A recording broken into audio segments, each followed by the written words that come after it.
Hello, this is Winnie Wilkinson, host of Hey Neighbor Hey. And today is a very special day for me, and I hope that we all have teachable moments about the process and progress of how I am at the weight I am today. And tune in, call a friend, call a neighbor, and even if you're thinking you don't have to use this method that I use, but use whatever makes you comfortable. Make sure that you talk to your doctor, your medical team, so that you could work together to have a program that will be viable for you. My name is Winnie Wilkinson. I am an immigrant, and but I'm a naturalized American citizen. And in 2017, I was 318 pounds. I had a lot of health situations. I fell in my kitchen and I was in rehab for more than 9 months. And in that time, I've learned a lot about my body, my very excellent relationship I had with food, and I was not exercising, and I had a lot of health problems. However, I was introduced to the bariatric surgery, and I was told about the benefits. I was told about the positives, about the negatives. I was told about the progress and to maintain the lifestyle post-surgery. The bariatric surgery is only a tool for you to begin the process to your weight loss. And on June 5th, 2017, I did the bariatric surgery in the state of Vermont at UVM Hospital. And it was a process. I had to go through psychological evaluation. I had to go through nutrition. It's a program that brings you through the whole process as to how the bariatric program works and how you're going to end. Keep in mind, I am only giving you my lived experiences. And so I want to bring you back to the day of the surgery. To the day of the surgery, as everything else, I had a lot of questions, hopes, and I didn't feel that I was going to be able to cope with all that is necessary to maintain the weight loss because of the excellent relationship I had with food. However, my medical team from UVM, from primary care in St. Albans, was part of my medical team, as well as Dartmouth Hospital was part of my medical team. And I follow what my medical team told me to do. I start exercising. Well, after the surgery, my body was limited on how much intake of food I can have. There is something in the bariatric world that is called the dumping syndrome. And I can recall about a month after the surgery, I was craving some of my Caribbean not supposed to eat food, and I did. And I had a dumping syndrome. The pain of that episode, I promised myself not to ever put myself in a way to experience that again. And I did. And even to today, this is since from 2019, even in 2026, I would experience dumping syndrome if I eat what I was not supposed to eat, and my body just is going to have that dumping syndrome. And I did have some setbacks. For example, I didn't see the progress like everyone else was seeing the progress. I was not seeing the progress. I would look in the mirror and I still see that person at 300 and something pounds. However, if I go out, people will say, "Oh, you look amazing. What are you doing?" And I'm like, "Oh, I did the surgery and I'm trying to exercise." And let me piggyback to bariatric surgery, I could not walk, not even quarter of a mile, period. And after the surgery, I started doing half of a mile. Then I was like, my body is really loving this. And then I started doing a mile. And I just started incorporating exercise and food intake, increasing my caloric intake. And I listened to my nutritionist and my medical team and followed the steps. And as I followed the steps, my confidence began to grow. I realized that I got this. I can do this. And with the encouragements of my friends and family, I took it one day at a time, one step at a time, as I lose the weight. And the joy of exploring the outdoors. I knew that I was an outdoor person, but pre-bariatric surgery, I couldn't do much outdoors. So now that I was able to exercise and see my neighborhood, at that time I was living in St. Albans, Vermont, and I could see the neighborhood differently. I started blogging about my progress, about where I am, the different flowers, about going down the street. And it started to feel good, especially when on social media, some people were very, very supportive as to, the progress of how I'm trying to get healthy and how I'm documenting my progress. And I did it, and I did it. And like I said, it's like building a house. This was not prefabricated. This was building block by block by block.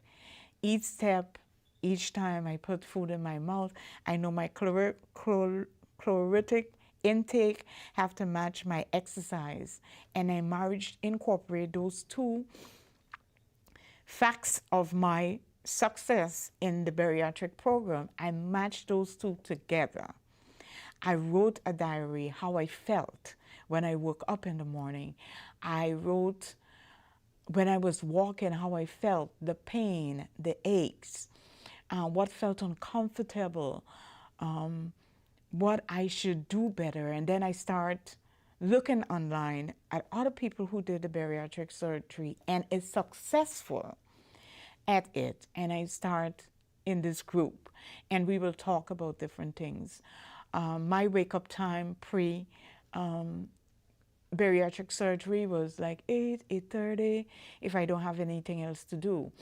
And in the bariatric social media group I'm in, it's encouraged to wake up before the sunrise and to clear your mind.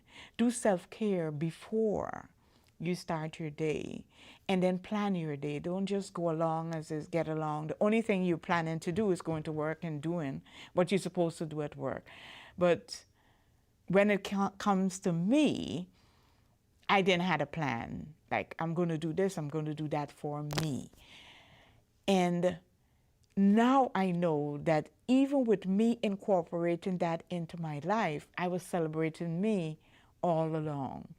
Back in 2017, these new phrases and songs that I celebrate me no matter my ups and downs, I didn't have that. But I had people who will tell me, keep going. Or I did the surgery when it was not what it was in 2017, and they were not successful, but they're grateful that I'm doing it and following the program. And I can tell you, the journey is amazing. When I lost the first 50 pounds, and I went for my checkup at the bariatric clinic, I was surprised that I did, because like I said, I didn't feel it. I didn't see it when I see myself into the mirror. And I stopped looking at the mirror.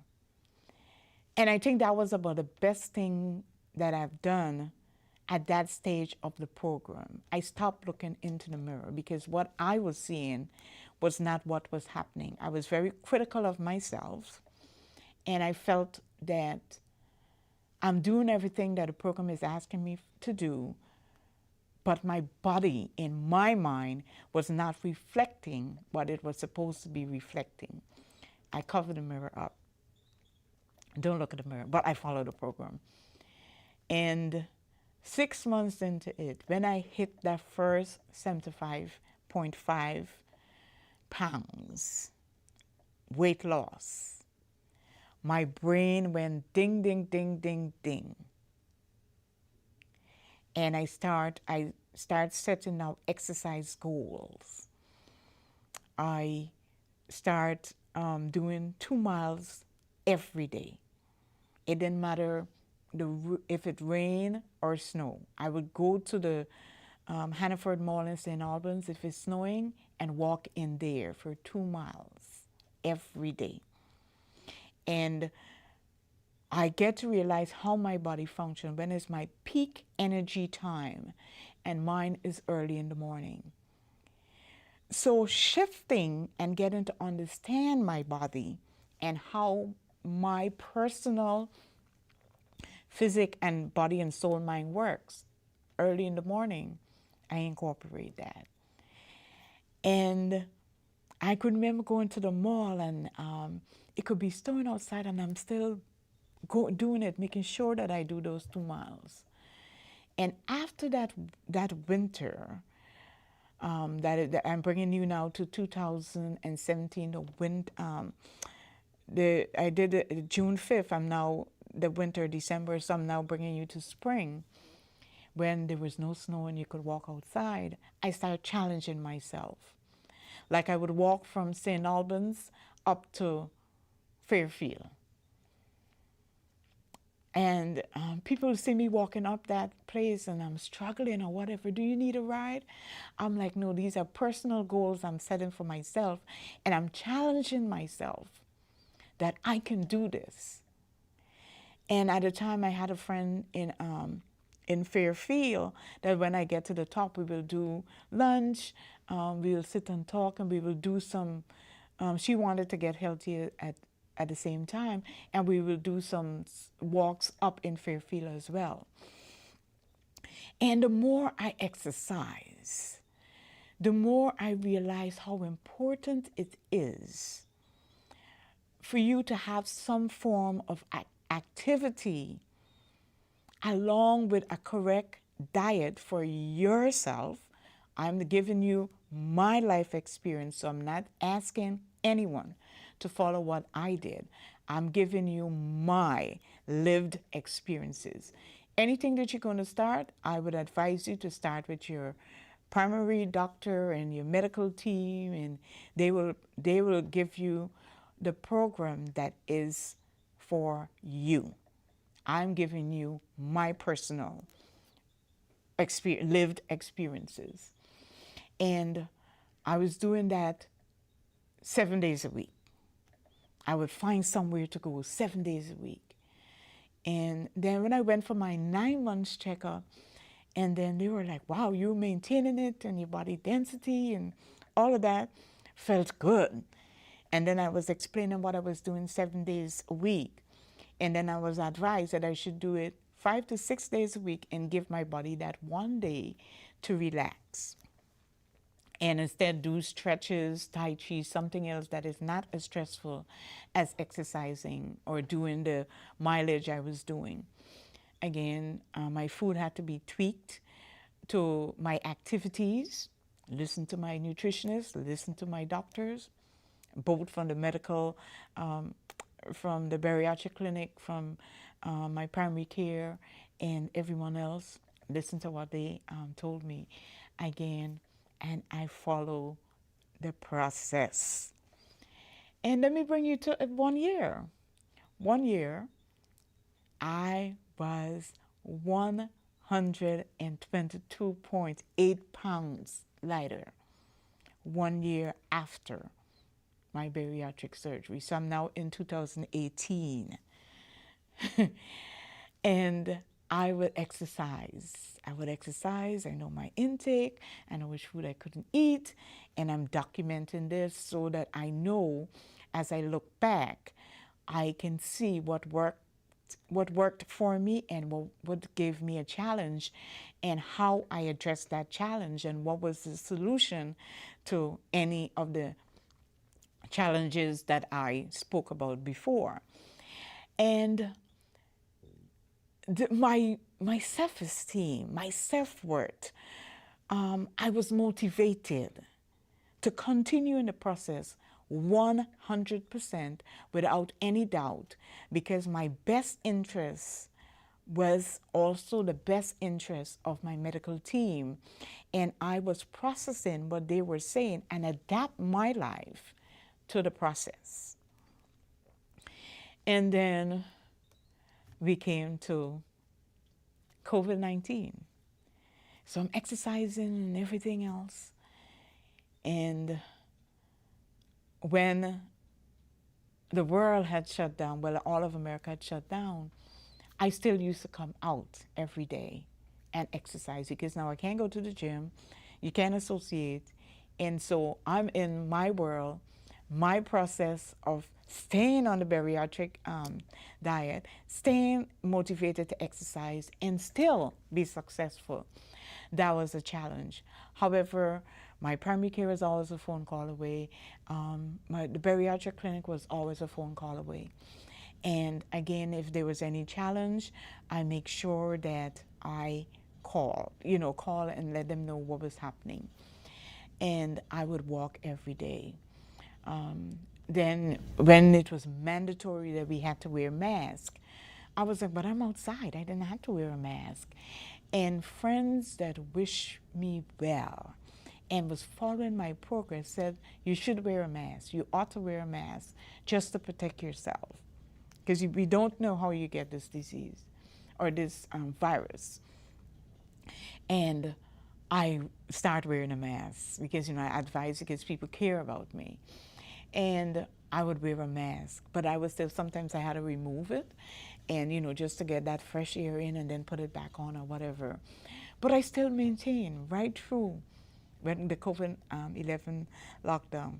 I think, in my opinion, I was more successful with my weight loss because I went rapidly. Certain things you couldn't get in the store, so you can buy it. My liquid intake was more nutritious and everything else. And there was no way that at that point I could have moved or not followed the diet, because there was nothing for me to get. And that would be a benefit for me, personal benefit for me, because I was able to stay strictly on the diet, exercise more, body, mind, and soul was more focused on me. And self-care became equally important to me as losing the weight. It's self-care, my mind, my energy, my interaction with human beings, what doesn't feel right, my intuition. I start tuning into those powerful things that we all have and could incorporate into our lives if given the tools on how to. Hence, I start listening to bariatric mindfulness walking, mindfulness eating, mindfulness, and start going to online seminars, all this during COVID, the 3 years. And I can remember I was like, wow, I think this is equipping me for my future self.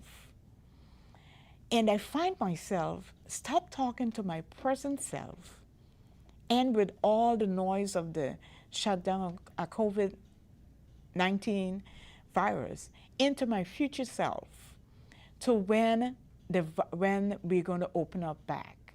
What is that going to look like for me? How am I going to be in that environment? Because now it's a very strict, structured environment. And I start programming my mind to post-COVID. And again, the friendship, the sisterhood, the brotherhood, saying hey to my neighbors as I pass. Hey, I'm passing again today. It's just me. I'm passing again today. And some people would say, I don't know how you do it.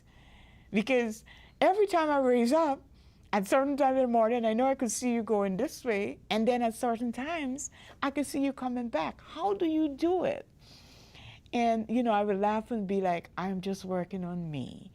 Because I'm the CEO of me, body, mind, and soul.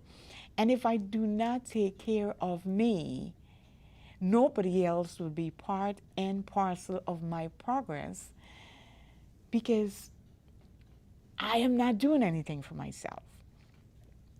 And I noticed that my medical situation started becoming more improved and more controlled. And then my doctors will be like, if you do this and you take this, and, you know, give me the instructions on how to navigate this whole system of this new me and how I can incorporate this beautiful lifestyle into me being me. And I can recall after we opened up, I used to be, no, after, yes, this is after we opened up. I was online again, social media, and I saw this program that you can do to become a chef. Because at this point, I have a better relationship with food. And so I wanted to know the psychology or the philosophy of food and your body. And then I saw this program, how to become a chef, you know, the basics. And I did that program here in Chittenden County. And in that program, I've learned so much about food and calories, caloric intake, and the mechanism of preparing a dish, how to make less calories on the same dish by adding different ingredients, and how to cut back on. And that whole process woke up something in me. And I decided, oh, I will become a chef. And I start and, you know, doing, and I know now how to cut back on the fats and what was good fat and all of that. And I would start, and then I would start assisting my friends, you know, that want to know more about my journey. And I would be like, you know, this is what I do, and da da da da da. And then I created this online presence, Chef Bizanzo. And most of my cooking was fresh vegetables from the farmer's market. I used to buy it from the farmer's market. Or sometimes there was a Captain Veggie, I can't remember, don't quote me on that, but there was a program in St. Albans where Captain, I can't recall it at this moment, used to come and bring fresh veggie. I would go there, take the vegetables, and then I would show that here's where I get these vegetables, sometimes meat, lamb, and I would prepare it and show you, you know, this is how I prepare it. And most was sauteing and cooking on the fire, then frying and all of that. This is my preferences and what I was doing. And I was just showing how to cut back on calories as you try to have your caloric intake be within your zone, and how to really work through that whole process. And that particular journey was very interesting. And again, my relationship with food became different. I started seeing it from a whole totally different perspective when I am getting the fresh vegetables, processing it, seeing how to count my caloric intake and combine that into nourishing my body, mind, and soul. Beautiful.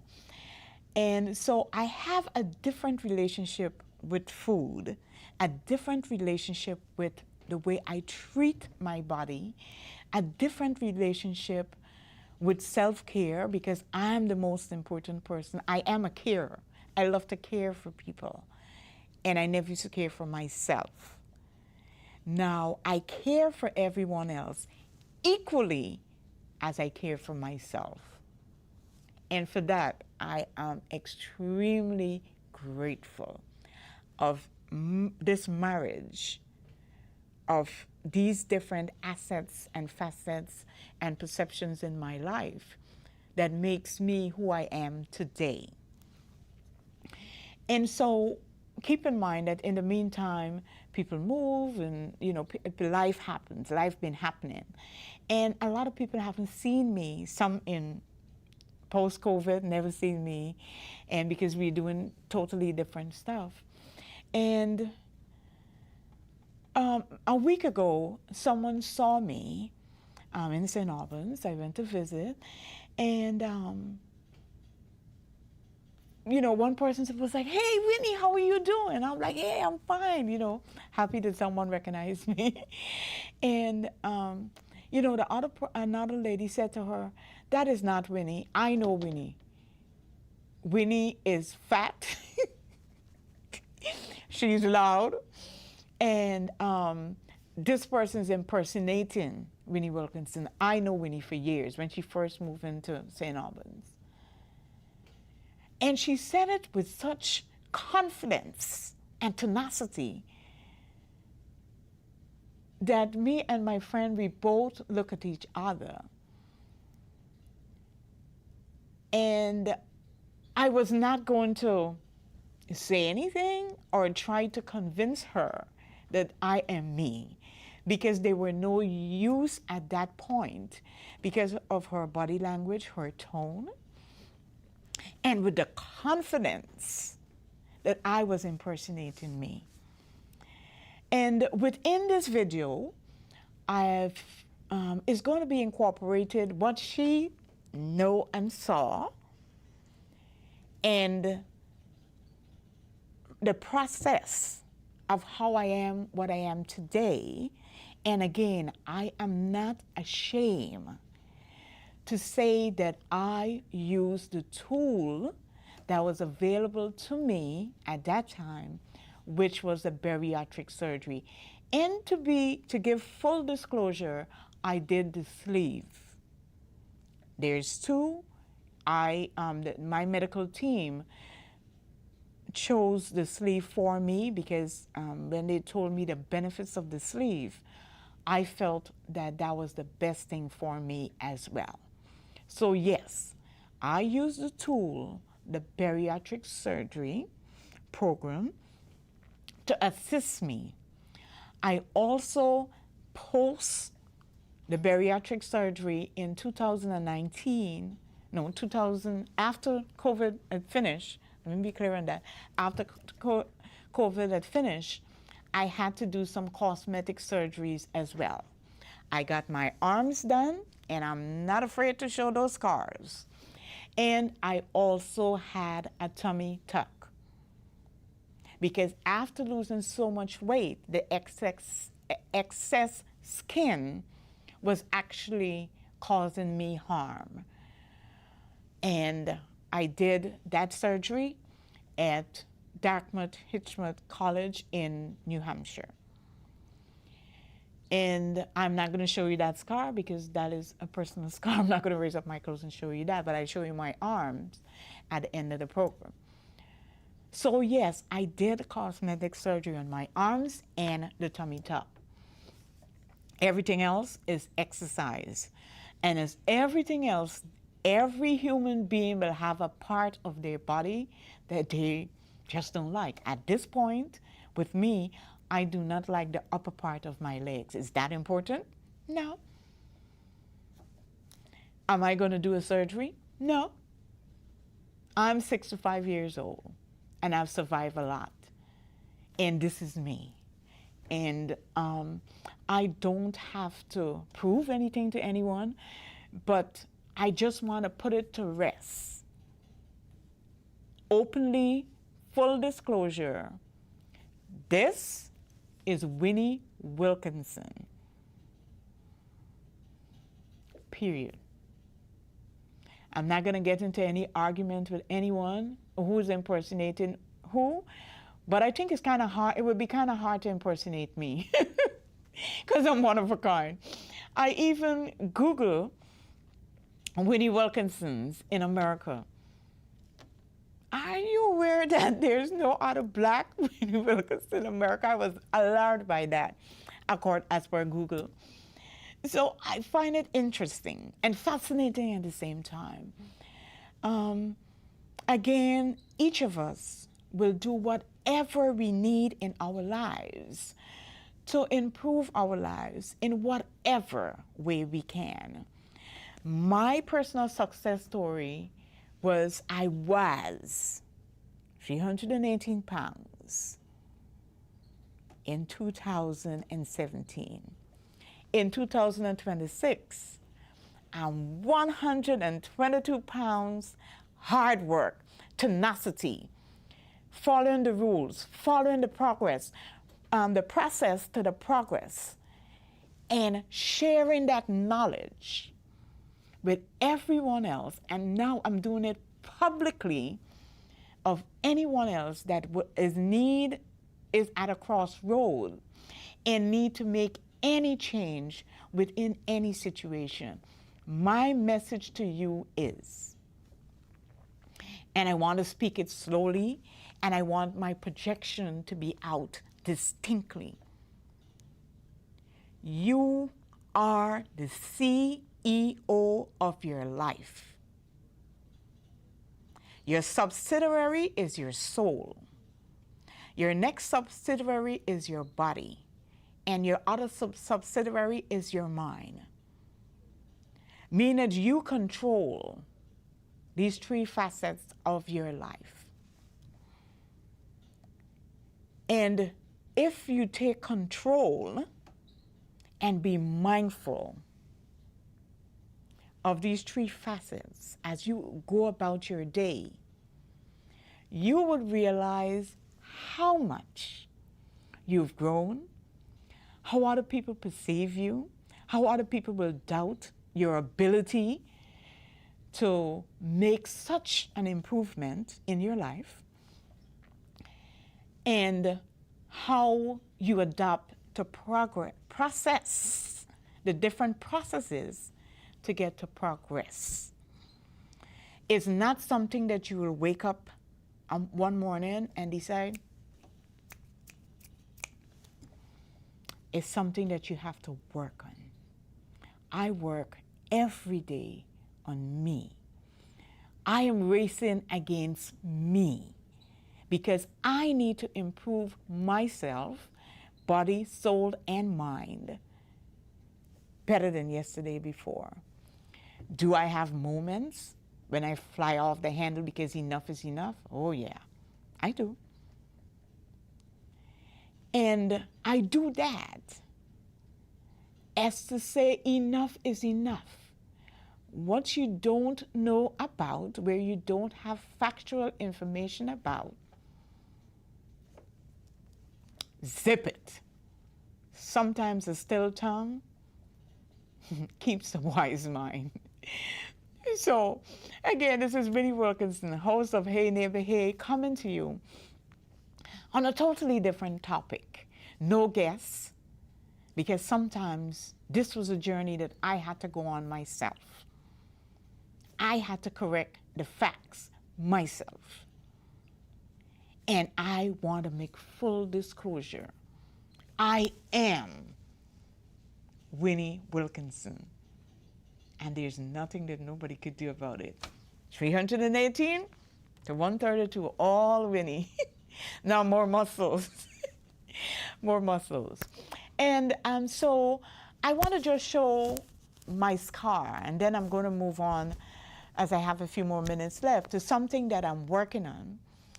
And I had no surgery in this area. Only my arms, both arms, and the tummy tuck. And so this will be my scar. I want to do a full reveal so no one will say, well, oh, I sat there and, they didn't get to see the whole me. This is me with a top.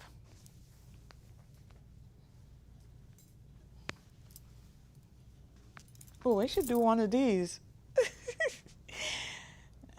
This is me without a top.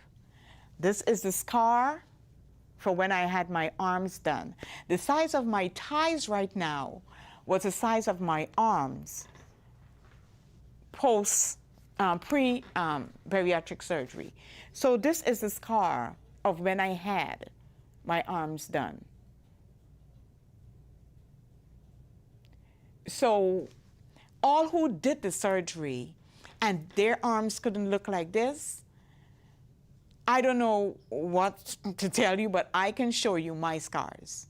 My arms look like this because I did both arms at Dartmouth College as well. And like I said, I did a tummy tuck because my stomach was way down like 2 inches over my knees because I was that big and that excess skin. My skin from my arms as well as my tummy tuck, I donated that skin to the burn unit at Dartmouth Hospital. So it didn't go to waste. Because again, I'm giving back knowledge, showing you what could be possible because I follow the rules and regulations. Yes, there are a lot of people who did this surgery but were not successful. I can tell you my personal story. I did it. I'm successful because I follow the process to get to progress. And I don't know if you could catch all of me if I step out some more so they could see what I'm talking about. I'm just trying to come out. You get all of me? So this would be all of me now. My legs, I think they could be better, but I'm not Tina Turner. So I don't have to, and I show you from the back. So the tummy tuck, what the tummy tuck did was pull all of this that I had here into one here, and then they did this and this. And all that skin, I believe it was like 18 inches worth of skin from my stomach that, that was removed. So yes, I'm not going to not give you the full disclosure of what really happened. So once again, I wanted to do that reveal.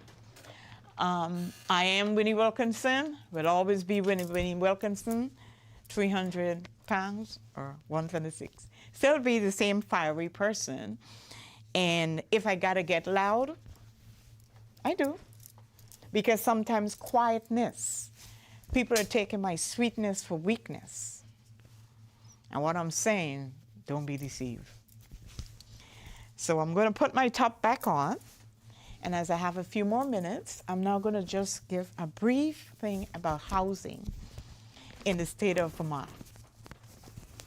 Now, in the state of Vermont, there is a predominantly white neighborhood, not neighborhood, state period, one of the whitest states in the United States of America. Non-whites in the state of Vermont is between 5 and 6. It all depends on which statistics you're looking at. However, within the incarcerated system, the correction system, what I learned was pretty interesting. The population there is 10%. Among the unhoused people in the state of Vermont, again, non-white community has a high number in that arena as well. The two statistics because I really believe in statistics. The two statistics is that in the unhoused community, it's up to between 12 to 18%. It all depends on who is counting. The most intriguing thing about that is, one, how did that happen?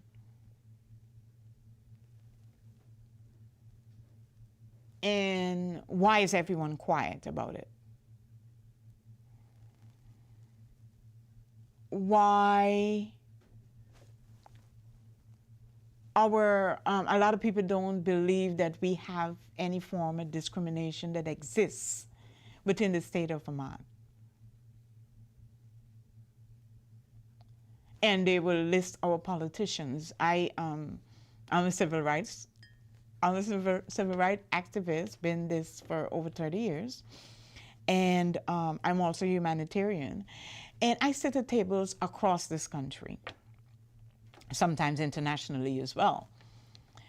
And the one question that I was asked, and it triggered my mind, that our Senator Bernie Sanders, our legislator Becca Backen, as well as our other Senator Peter Welch, other people's perception from their projection, how they project Vermont, they were alarmed at that statistic. I was alarmed as well, because I wasn't following it that closely. And it raised the question, and with, let me draw this connection. With someone seeing me after the process of me losing the weight and made that accusation that I was impersonating me, and the perception that we don't have any racial tension, or we don't have any discrimination that happens within the state of Vermont, because we live and we so look for our neighbors and all this stuff. My question will be, who's fooling who?